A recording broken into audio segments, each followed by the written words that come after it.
Greetings friends, how are you doing?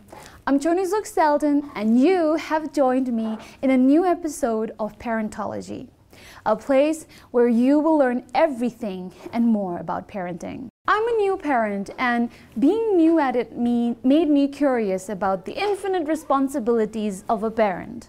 I knew if I felt lost and confused, a lot of you out there must feel the same too. That's why I came up with this show to help shed some light on various aspects of parenting. Last couple of weeks, we discussed about breastfeeding and answered all your doubts and questions and queries regarding it.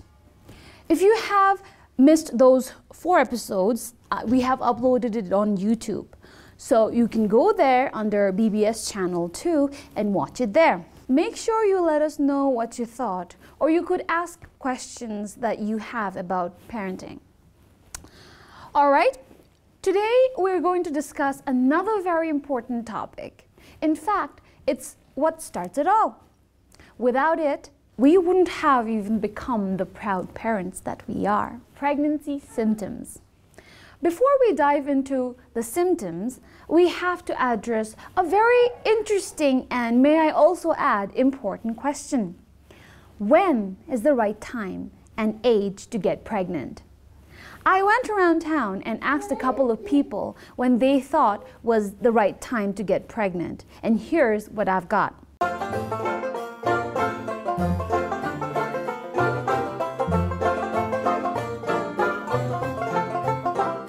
좁게다 캐지 쥐고하는 지로 겨다 피쇼니 데 르루기 짱알로 주두가 아닌 지게미 지 섭섭 비금디 도밀 I am Yoxdingigila. I am age 20, 21 to 5 up to the Ticlamela of the King. The up to get on the Simunga and Kenisha, I millimason works that doesn't have a ready man. Age 25 to 26. The Chungol Kawachin as it comedy Sissunilla, the Kajimsa Sita Aludi Kiselete, Namisavikan Yu, Aludi Kewachin, the Lokichi, no, not Rugi Pana Kawachin, the Namisavi, the Aludulu, Sissunilla. In my opinion, the right age to have babies is 24. 18 or 20 is good for the health. I think the right age to have baby could be like around 25 to 26. 28 is the right time to have a baby. It's between 28 to 30. I got pregnant when I was 29 and I thought that was about the right time to start a family. But I'm no expert, which is why I have consulted some health officials to ask them when is the right time to have babies. Between the age of 20 to 30, at this age, a woman is fully developed and ready for the pregnancy. What do you need to have in life to be ready to have a baby? I personally think it has more to do with where you are in life than how old you are. Once you have finished your studies, have a job, found the partner you have dreamed of all your life, and are in a financially stable phase of life, I think that is the right time to have babies. We have to have one stable job to support our family. Then second thing is I think we need family support. We can't do anything even though we have a job.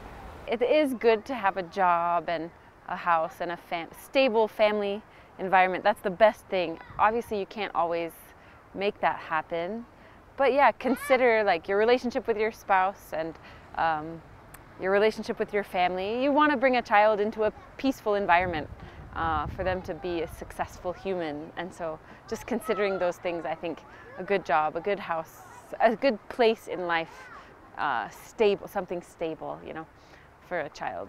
Should be independent. We should have a stable job to have a baby also, so that we can give a good life to our child. That's what I'm doing. Talu dinishat, hamdele diniyobachin, aludi mahole dinishat. Yunde jingowe. Tale chumche kantida. Bosmi gega chugowa. Ani bini inchi michinga hamdi dinigosishuni.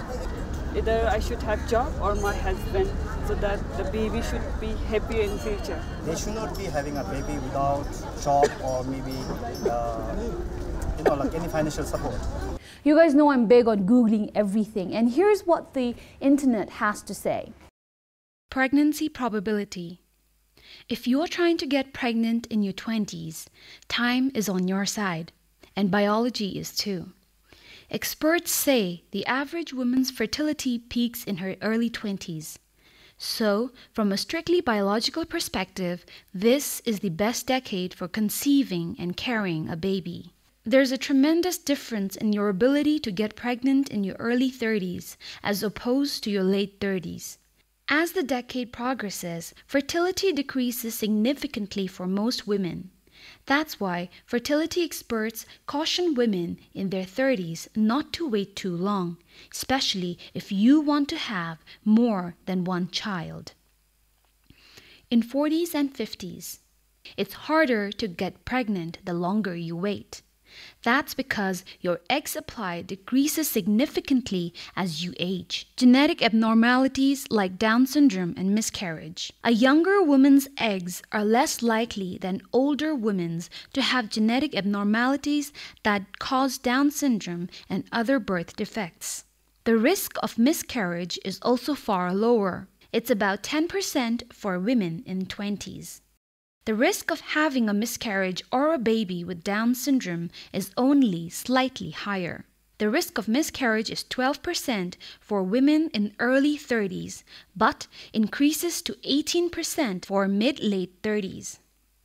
Older eggs are more likely to have chromosomal problems, raising the risk of miscarriage and birth defects. The risk of miscarriage shoots up to 34% for women in their early 40s and 53% by age 45. Premature and low birth weight babies. Younger women are less likely to have premature or low birth weight babies than women older than 35. Women older than 40 are more likely to deliver a low birth weight or preterm baby. Stillbirth rates are also higher. Adaptability. People in 20s are still figuring out life, and having a baby could complicate situations. Women this age probably know themselves better than women in their 20s do, and are less likely to be as set in their ways as women in their 40s. Hard to adjust to a new lifestyle because they are all set in their ways. Financial stability. Might not be financially stable. Women who have their children later in life have higher lifetime earnings and a wide range of opportunities than younger mothers. You probably have a higher income and a better financial cushion than you did in your 20s. Cesarean rates. Mothers in their 20s are less likely to have babies through cesarean. Cesarean rates are higher for women older than 35. While we explore when is the right time to have babies, let me make this clear. We might not know when is the right time, but trust me when I say this, any age under 21 will be a challenging experience. While most teen pregnancies are unplanned, even a planned pregnancy has risks and potential complications.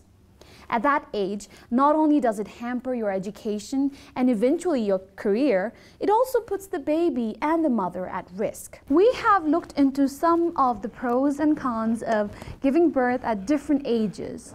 But like I mentioned earlier, it really depends from situation to situation.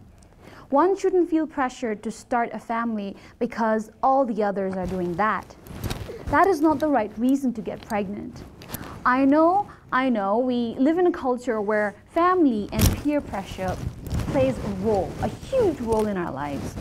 But believe me, whether to have a baby or not is such a decision that you and your partner alone should make together without feeling any sort of coercion. Because once the baby is out, it is going to be just you two taking care of the baby, not the people who pressured you into having that baby.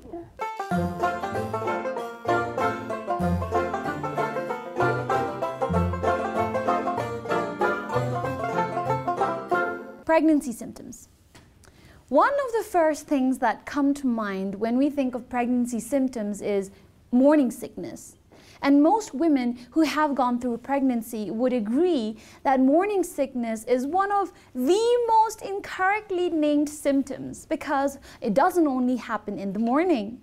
It happens at any time of the day, and sometimes it happens all day. The intensity of symptoms can also vary from woman to woman. Even a mild case of nausea can wear you down, and bouts of round-the-clock nausea and vomiting can leave you exhausted and miserable. I remember I had to rush to the ER because I had thrown up so much that my sugar level had plummeted. I was feeling faint and shaking, and when I reached the hospital, they hooked me up to some IV and I felt better. The nausea usually starts around 6 weeks of pregnancy, but it can begin as early as 4 weeks. It tends to get worse over the next month or so. About half of the women who get nausea during pregnancy feel complete relief around 14 weeks. For most others, it takes another month or so for the queasiness to ease up, though it may return later or come and go throughout pregnancy. A small number of women have morning sickness that lasts into the second and even the third trimester. Lingering morning sickness can make you miserable, and a very severe case can lead to dehydration and prevent you from gaining a healthy amount of weight. When is morning sickness dangerous? When the pregnant mother cannot eat anything due to the frequent vomiting and nausea, she even becomes dehydrated and delirious. At that time, even the brain will be affected. So she should seek the medical help immediately. We advise them to avoid spicy food, and we tell them to have frequent meals, at least 4 to 5 times per day. Then we refer them to the doctor. Their doctor will prescribe them with tablet Doxinate, which they have to buy from the medical store. And here are some ways you can help yourself when you get nausea. Eat small meals and snacks frequently throughout the day so your stomach is never empty. High protein foods and complex carbohydrates may be especially helpful. Whatever you choose, eat it slowly. Keep simple snacks such as crackers by your bed. When you first wake up, nibble a few crackers and then rest for 20 to 30 minutes before getting up. Snacking on crackers may help you feel better if you wake up nauseated in the middle of the night too. Avoid foods and smells that trigger your nausea. If that seems like almost everything, it's okay to eat the few things that do appeal to you for this part of your pregnancy, even if they don't add up to a perfectly balanced diet. If you've been vomiting a lot, try a sports drink that contains glucose, salt, and potassium to replace lost electrolytes. Relax and take naps whenever you can. Nausea can get worse if you're tired. Try ginger. Some swear by this alternative remedy for settling an upset stomach and relieving queasiness. If your nausea and vomiting is so severe that you can't keep anything down, including water, juice, food, prenatal vitamins, or your medications, you may need to be treated with IV fluids and medications in the hospital. Time's up for today, but do join us next week to learn about other pregnancy symptoms and more. If you have any questions or feedback, you can write to me at choni@bbs.bt or find me on Instagram under the name Chozok. We'll also upload this episode on YouTube under the channel titled BBS Channel 2. Wishing you a joyful parenting, Lokshilajege, with another exciting episode on parenting at Parentology. Until then, support each other and stay positive.